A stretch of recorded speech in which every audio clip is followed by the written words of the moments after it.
Alors aujourd'hui, petite vidéo très courte pour vous montrer un petit peu comment faire pour obtenir des musiques libres de droit, gratuites, que vous pourrez utiliser très facilement dans tout type de vidéo, que ce soit vidéo promotionnelle, teaser, enfin voilà, tout ce qui va vous permettre de développer un peu votre visibilité sur internet et surtout sur les réseaux comme YouTube, Dailymotion, Vimeo et j'en passe.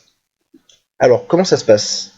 Alors si je suis sur YouTube, c'est pas un hasard, c'est parce qu'en fait vous allez avoir une option qui va se trouver directement dans votre chaîne. Alors je vais vous montrer comment faire. Donc bien sûr, hein, il faut avoir une chaîne pour pouvoir avoir accès à cette fonctionnalité. Donc vous cliquez sur votre petit logo, juste à droite, et vous allez dans Creator Studio.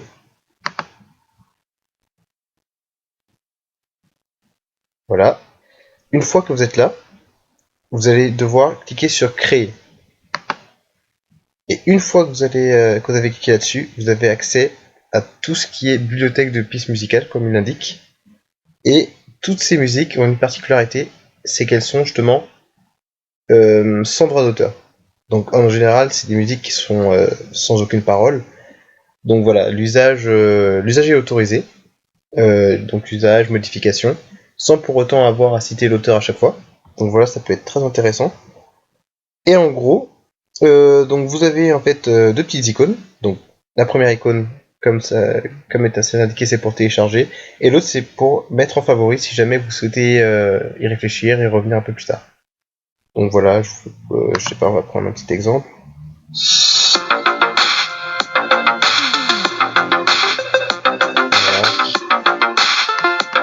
Voilà, donc voilà. Encore une fois, là c'est pas forcément le type de musique qui pourra convenir à votre business, mais la bibliothèque est très large. Vous avez le choix, donc voilà, vous pouvez choisir en fonction de vos attentes, savoir un petit peu ce que vous désirez, et vous télécharger.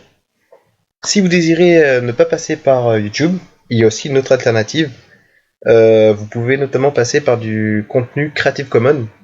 Donc en fait, tout ce qui va, même si vous tapez par exemple sur YouTube piste audio Creative Commons ou alors le nom de votre musique Creative Commons, dès que vous avez cette mention de Creative qui est mentionnée, c'est qu'en fait vous avez des droits d'utilisation et ça va vous permettre de créer sans avoir à craindre toute poursuite judiciaire pour atteinte aux droits d'auteur, etc. Donc voilà, c'est tout pour aujourd'hui, la vidéo est terminée. Donc si jamais vous avez d'autres questions, voilà, n'hésitez surtout pas, que ce soit pour développer par exemple, pour monter vos vidéos, que ce soit des conseils pour l'entrepreneuriat, le web marketing, voilà, n'hésitez surtout pas à poser des questions en dessous de cette vidéo, j'y répondrai dans la mesure du possible, et voilà, à très bientôt.